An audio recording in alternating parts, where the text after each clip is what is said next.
आपको लग रहा है यार मेरी तैयारी कम है, मेरे तो नंबर कम आ रहे, होगा कि नहीं होगा? अरे कुछ नहीं भाई, सबके कम है यार। अपने आप को कम मत आको, बेहतर कर रहे हो बेहतर करो, शेड्यूल बनाओ, सुबह से शाम तक पढ़ो और बेहतरीन करो अपने आप को।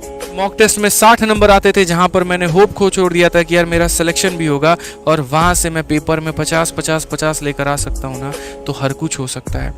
जो सपने तुमने देखे हैं वो तो पूरा करना ही है, चाहे कुछ भी हालात हो जाए, कोई भी परिस्थिति आ जाए, और अगर जरूरत पड़े तो अपने नींद के साथ, अपने चैन के साथ, अपने सुख के साथ भी कॉम्प्रोमाइज करना पड़े तो कर लो, क्योंकि ये मौका तुम्हें बार बार नहीं मिलने वाला है। इसलिए लग जाओ मेरे भाई और पढ़ो अच्छे तरीके से, 21 दिन 21 में रात। मुझे पता है यहाँ पर एक एक तैयारी कर रहे बच्चे के अंदर में बहुत कुछ उमड़ रहा है, बहुत कुछ है अंदर भरा पड़ा है, ठीक है। बस यहाँ पर आप रुके हुए हैं उस चीज का लेकर कि भैया एक बार हमारा रिजल्ट आने दो, उस दिन हम बताएंगे इस दुनिया को कि हम क्या है। होता भी है। कभी भी इस बात को मेरे भाई ध्यान रखना जीवन में। जीवन की हमेशा एक सीख देता हूँ आपको, एक सलाह देता हूँ। आप क्या हो किसी को कुछ मत बताओ, आपके पास क्या शक्ति है मत बताओ, किस चीज़ की तैयारी करते हो मत बताओ, क्या पढ़ते हो मत बताओ, क्या आपका अगला प्लान है मत बताओ, क्या पाया क्या खोया कुछ मत बताओ किसी को। बस अपने सही वक्त का इंतज़ार करो, और जब वो वक्त आएगा ना तो आपकी बातें जो है मेरे भाई तब पूरी दुनिया सुनेगी। यकीन मानिए, आप अभी कितनी अच्छी से अच्छी बात ही क्यों ना कर लें, आप समाज के भले की बात ही मेरे भाई क्यों ना कर लें, एक बात हमेशा अपने जीवन में ध्यान रखना, लोग आपकी बातों में इंटरेस्ट नहीं लेंगे, और कभी नहीं लेते हैं जब तक आप कामयाब ना हो जाएं। एक वक्त था जब मैं एक इंस्टीट्यूट में पढ़ा रहा था और तब मेरा सिलेक्शन नहीं हुआ था, मैं बिना सिलेक्शन के पढ़ा रहा था, ठीक है। और वहीं पर एक वक्त है कि भाई एक स्टूडेंट आया, ठीक है, और वो सेलेक्टेड था। जितनी बातें मैं बच्चों को समझाता था कि तुम ऐसे फॉलो करो, ऐसे फॉलो करो, लिटरली बता रहा हूँ मेरे भाई, बच्चे ठीक है सुनते थे बढ़िया एकदम, हाँ ठीक है सर बोल रहे हैं कोई बात नहीं मान लेंगे। लेकिन वो स्टूडेंट के आते ही मैंने अपने आंखों का जो मंजर है वो देखा कि वो गलत चीज़ बता रहा है, गलत तरीके से बता रहा है कि ऐसे पढ़ना चाहिए, और बच्चे उसको हाँ मान रहे हैं, फॉलो कर रहे हैं, नोट्स कर रहे हैं। तो मैंने एक बात उसी दिन समझ में आ गया था कि भैया सिलेक्शन की आवाज़ हर कोई सुनता है, बेरोजगार की आवाज़ कोई नहीं सुनता।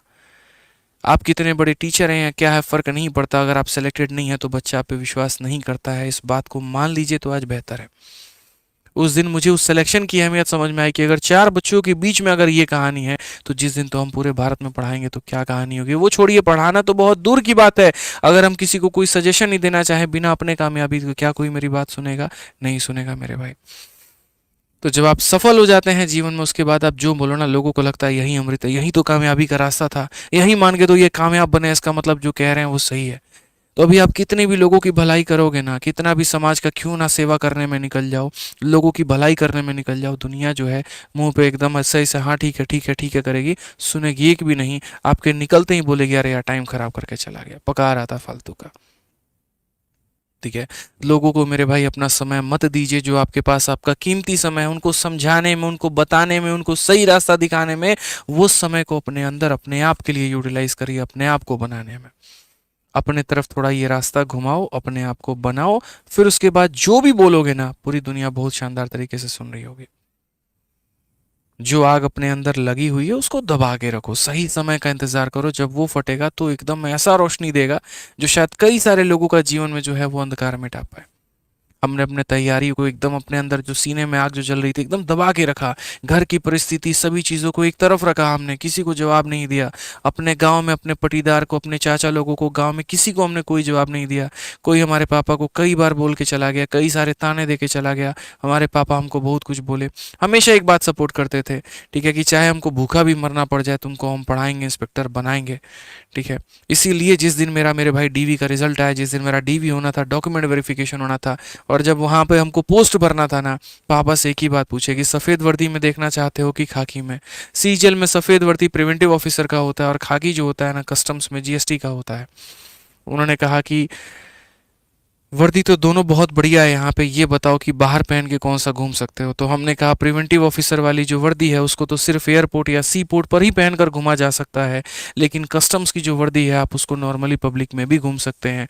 उन्होंने कहा कि लोगों का बहुत जवाब है और बहुत जवाब देना है, किसी दिन एक दिन तुम उस वर्दी को पहन के घर पर ज़रूर आना, ठीक है। वो दिन मैं समझूंगा कि मैंने बहुत कुछ कमा लिया मेरे भाई। और उसी दिन हमने ठाना कि नौकरी लेनी होगी या नहीं लेने की बात है। मेरे पिता की इच्छा है कि यहाँ पर कस्टम चूज़ करना है तो करना है, और हमने वो चूज़ किया। हम वर्दी पहनकर घर पे गए, और आज भी जितने लोग वहाँ पर मौजूद थे ना, आज भी उनका फेसबुक देखता हूँ, व्हाट्सअप देखता हूँ मेरे भाई, जो ये पापा को कहते थे तुम्हारा लड़का क्या करेगा, यकीन मानो जिनसे गंदे लेवल के भी झगड़े हो रखे थे ना, आज अपने व्हाट्सएप पे और फेसबुक पे हमारी वर्दी वाली फ़ोटो और अपने साथ की फ़ोटो उन्होंने लगा रखी है, और दिखाते फिरते हैं यहाँ पे कि देखो हमारा भतीजा, हमारा भांजा, हमारा ये, हमारा वो जो है यहाँ पर कस्टम्स में है। बड़ी बात नहीं है, लेकिन एक गांव में आपका कस्टम्स में होना एक बहुत बड़ी बात है। ये बहुत फ़र्क समझ में आता है। आज मैं टीचर के रूप में कम और एक्साइज इंस्पेक्टर के रूप में अपने गांव में ज़्यादा जाना जाता हूँ। फ़र्क है इस बात का। वो एक सरकारी नौकरी का जो एक भौकाल रहता है वो अपने आप में ज़बरदस्त होता है। आज आप लोगों से ये सारी बातें क्यों कह रहे हैं भाई? जीवन में हमने जो संघर्ष देखा और उसके बाद की जो हमने कामयाबी की झांकी देखी है, आप तो सिर्फ अभी एक पहला पहलू देख रहे हो, दूसरा तो आपने अभी देखा ही नहीं, वो मैं देख रहा हूँ। तो यहाँ से अगर मैं आपको ये दिखा दूँ ना कि देखो ये सिलेक्शन की झांकी है, तुम सेलेक्ट हो जाओगे, तुम कामयाब हो जाओगे ना, क्या क्या तुम्हें जीवन में चीज़ें मिलेंगी, कितने तुम्हें फ़ायदे मिलेंगे, एक्सपेक्ट भी मेरे भाई नहीं कर सकते।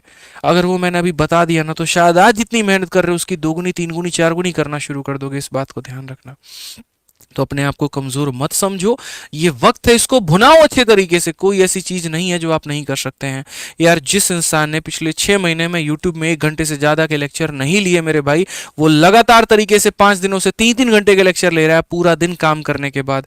जब मेरे जैसा इंसान ये काम कर सकता है ना, तो मेरे भाई आप क्यों नहीं कर सकते?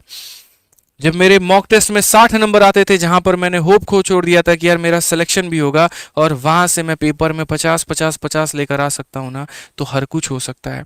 जहां पर एक बार एक क्वेश्चन उठा दिया था किसी महानुभव ने आके यूट्यूब में कि तुम्हारे कितने सिलेक्शन है, 23 में, हमने तो सिलेक्शंस की लाइन लगा दी भाई। ठीक है, तो जब हम कर सकते हैं ना अपनी मेहनत 2 गुनी, 4 गुनी, 10 गुनी करके, तो आप क्यों नहीं कर सकते हैं? हर कुछ संभव है दोस्त यहाँ पे। आप कोशिश करिए तो सही। हम किसी और का एग्जाम्पल क्यों दें? आज मैंने इंटरव्यू लिया एक लड़के का जो ऑल इंडिया रैंक 13 था, एमटीएस निकाला था उसने, सीजल 4 बार फेल हुआ भाई। जब एक एमटीएस पास स्टूडेंट और सीजल फेल स्टूडेंट सीजल में ऑल इंडिया रैंक 13 ला सकता है ना, तो आप क्यों नहीं कर सकते हैं? हर कुछ हो सकता है यहाँ पर। बस आप अपने आप को पहचानो, वो सबसे बड़ी बात है। आप अपनी ताकत को ही नहीं पहचान रहे। आपको लग रहा है यार मेरी तैयारी कम है, मेरे तो नंबर कम आ रहे, होगा कि नहीं होगा। अरे कुछ नहीं भाई, सबके कम है यार।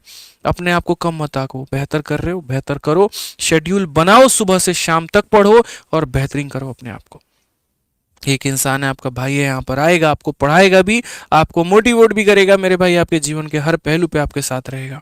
बस अपने आप को ठान लो और मेरे भाई आगे बढ़ा लो। मेहनत करते रहो भाई। ठीक है, भारत में किसी भी प्रतियोगिता एग्जाम की तैयारी कर रहे हो ना, ये किताब आपके पास होना जरूरी है। पूरे गणित का निचोड़ है इसके अंदर में। ये ब्रह्मास्त्र है जो हमेशा हमारे हृदय के करीब में रहती है। हर बच्चे के पास, भारत में आपने ये किताब देखी होगी लाइब्रेरी में, हर बच्चा इसको मंगा के पढ़ना चाहता है मेरे भाई। मैं चाहता हूँ ये किताब हर बच्चे के पास में हो। ये अमेजन, फ्लिपकार्ट, हर जगह पे अवेलेबल है। पूरी ये किताब जो है ये कलरफुल है, पूरी ये किताब जो है वो रंगीन है यहाँ पे, और पूरे संपूर्ण गणित का इसके अंदर में निचोड़ दिया गया है। ऐसे ऐसे तरीके दिए गए हैं जिसको आप सीखेंगे तो काफ़ी कम समय के अंदर में गणित के सवालों को आप उड़ा सकते हैं। ठीक है, और ये 180 रुपये में ही आपको अमेजन या फ्लिपकार्ट या कहीं से भी आपको अवेलेबल हो जाएगी, मिल जाएगी। पढ़िए इसको अच्छे से। पसंद आ गया मेरे भाई तो वीडियो को लाइक करना और चैनल को सब्सक्राइब जरूर करना। ठीक है, ऐसे ही अच्छे अच्छे इन्फॉर्मेशंस के लिए, ऐसे ही अच्छी अच्छी बातों के लिए मेरे भाई चैनल को सब्सक्राइब करते रहिएगा। ठीक है, ताकि आपको और भी नॉलेज की बातें हम आपको बताते रहें और आप सीखते रहें और जीवन में आगे बढ़ते रहें। कहीं पर कोई भी मेरी बातों से वैल्यू मिले, थोड़ा मोटिवेशन मिले, कहीं आगे मिले, तो अपना सपोर्ट ज़रूर दिखाना।